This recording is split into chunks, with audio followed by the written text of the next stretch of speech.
Good day, grade 3 scientists. Welcome to our lesson for Science 3, Quarter 2, Week 1, Day 2. Our topic for today is estimating size and weight using the senses. Before we begin, please don't forget to like, share, and subscribe. Thank you. Objectives. At the end of the lesson, the learner should be able to compare and estimate the size and weight or the heaviness of object using observations from sight and touch. Activating prior knowledge. Encircle the letter of the correct answer. Number 1. Which sense do we use to know the color of a leaf?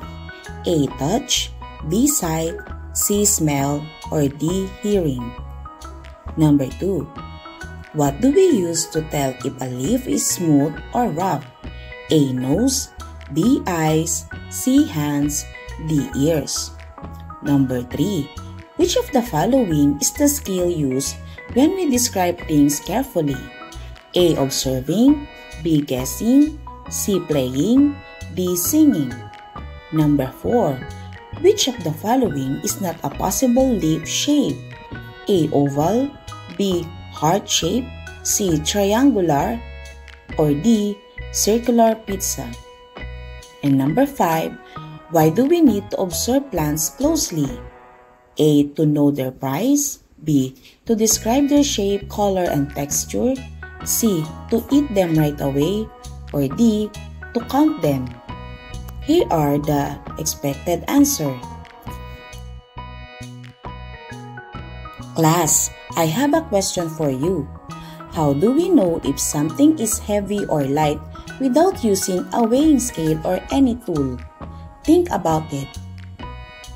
The possible learners' responses are: we can hold it with our hands. We can lift it to check if it is heavy or light. We can look at its size. Very good. We can use our sense of touch to feel the weight when we hold or lift an object, and our sense of sight to look at its size. Just like how we observed the leaves earlier, we can also estimate the size and weight of the objects using our senses. In today's lesson, we will practice estimating the size and weight of familiar objects using our eyes and hands. Lesson purpose intention. Have you ever picked up a big bag and then realized it was actually very light?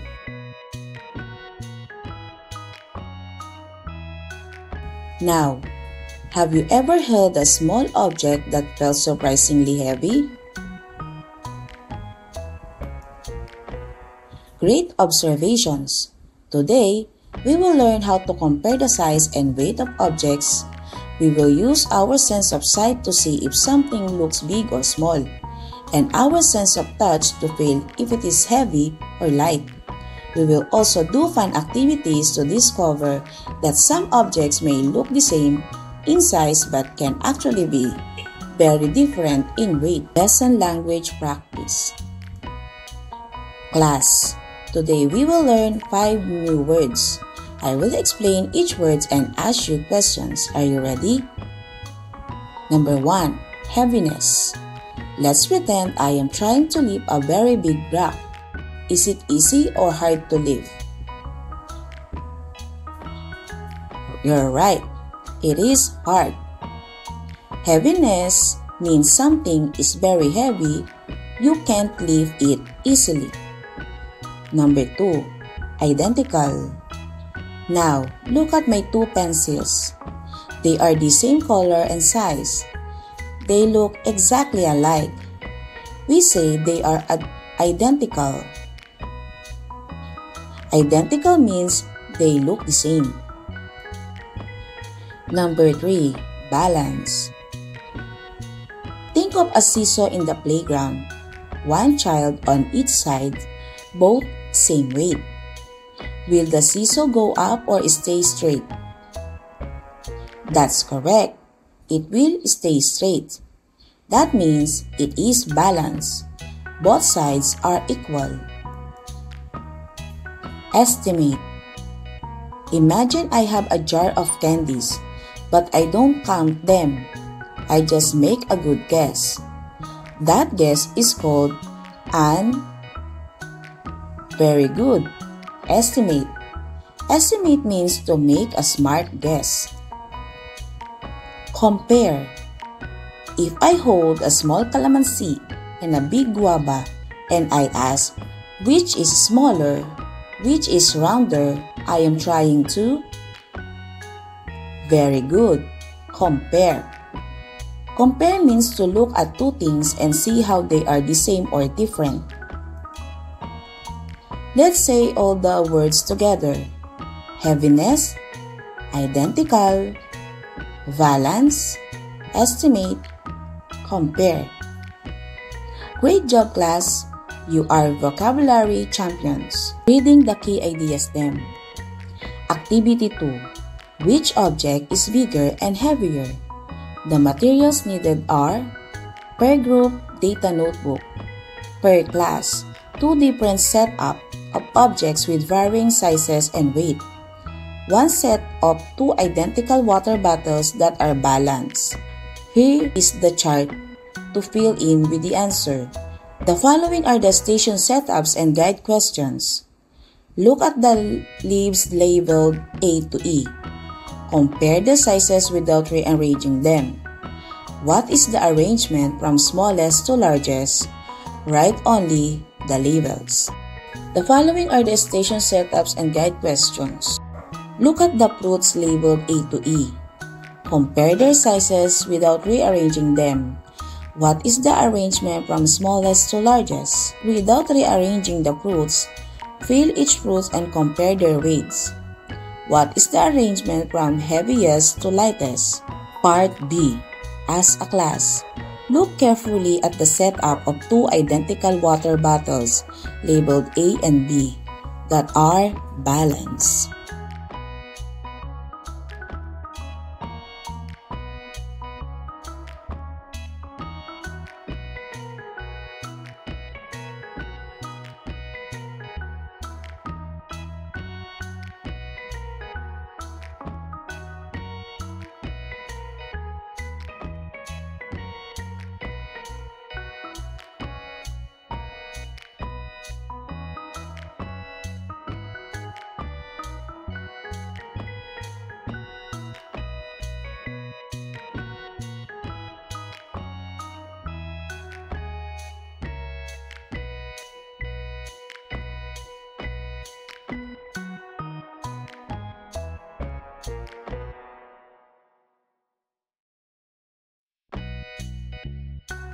After reading the instruction for our activity, let's do the activity.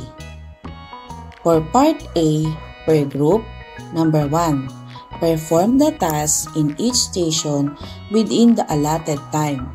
Number 2, write your answer in your group notebooks following the table format below.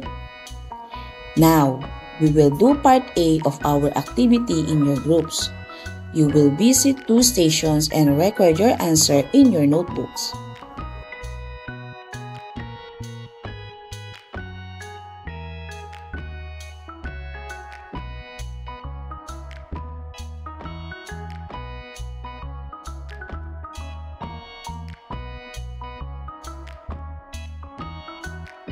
Comparing leaves.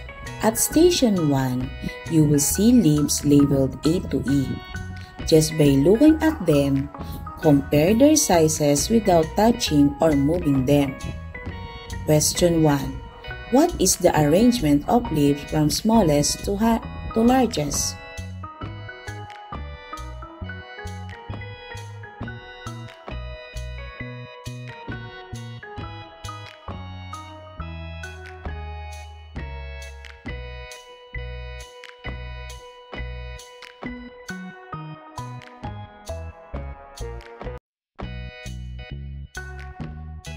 For Station 2, comparing fruits.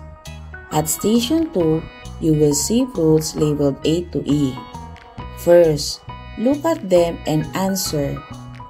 What is the arrangement from smallest to largest? Write your answer on the group notebook.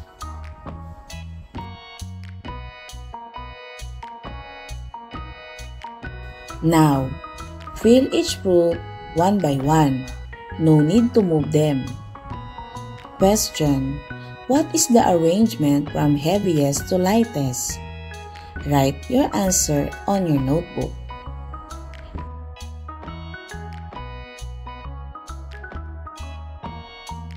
For part B, class demo. Let's come together for part B. Look at these two water bottles labeled A and B, hanging and balance. This setup helps us find out which is heavier using balance. Step 1. Initial observation. Which bottle is heavier right now?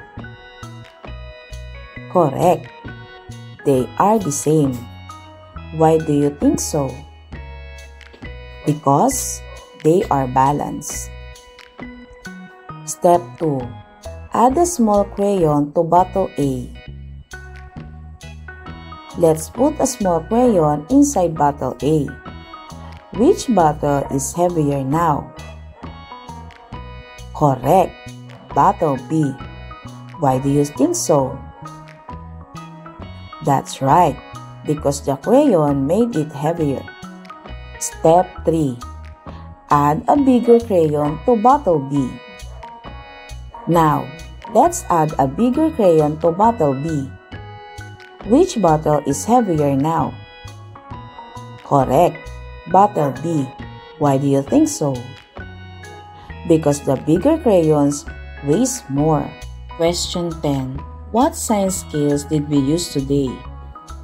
That's correct, observing and comparing. How did you use it? That's right. We look at size, felt the weight, and used balance to check which was heavier. Great job, class! You compared objects by looking, feeling, and using tools. That's how scientists learn. Deepening understanding of the key idea STEM. Direction. Read each question carefully. Choose the correct answer and write the letter of your choice.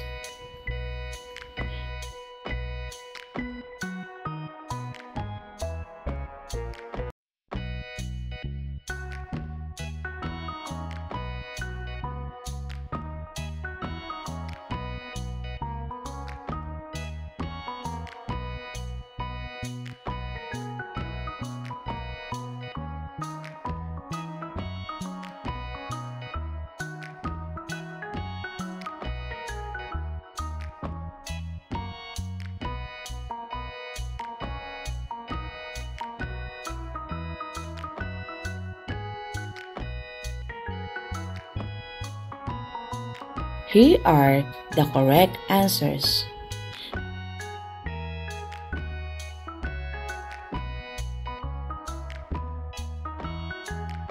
Making generalization. Here's what we've learned today. Our eyes help us see and compare the size of objects. Our hands help us feel if something is heavy or light. We call this estimating, making a smart guess without tool.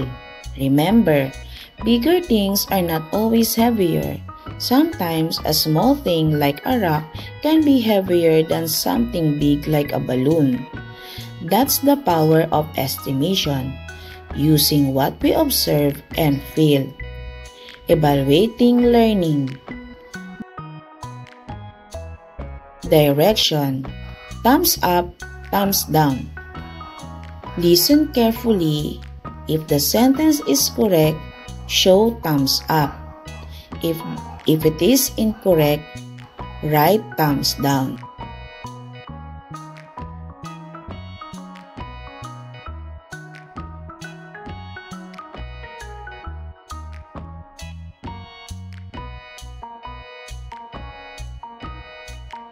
Here are the correct answers.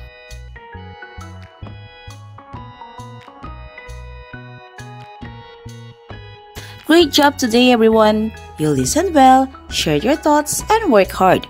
Keep up the good work. Always remember to read, learn, observe, and have fun. See you next time!